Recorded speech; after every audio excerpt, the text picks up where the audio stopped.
So ఇంత మంచి song ఇచ్చారు కదా, అనుపమ గారి రియాక్షన్ ఏమన్నా చూడగలిగారా, వినగలిగారా, Yes, ఏదైనా yes, జరిగిందా? తెలిసిందండి. అంటే దే వర్ వెరీ హ్యాపీ అండి అప్పుడు. ఓకే. అంటే బాగా జరిగిందండి అప్పుడు. అంటే చెప్పలేను అవన్నీ.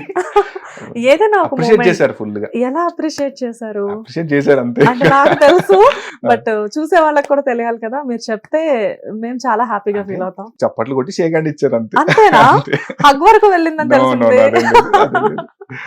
అదేం లేదు. అప్రిషియేట్ అంటే కావాల్సినంత అప్రిషియేట్ దొరికింది. అప్రిషియేషన్ వచ్చిందండి. ఓకే. టీమ్ అందరూ కొత్త రైటర్ అయినా కూడా చాలా అద్భుతంగా రాశారు. తనైతే స్పెషల్ గా తన గురించి రాశాను కాబట్టి ఇంకా హ్యాపీగా ఫీల్ అయ్యారు. అవునా? అవును. అదే ఆ హ్యాపీ ఎలా ఫీల్ అయ్యారు అంతే. అని.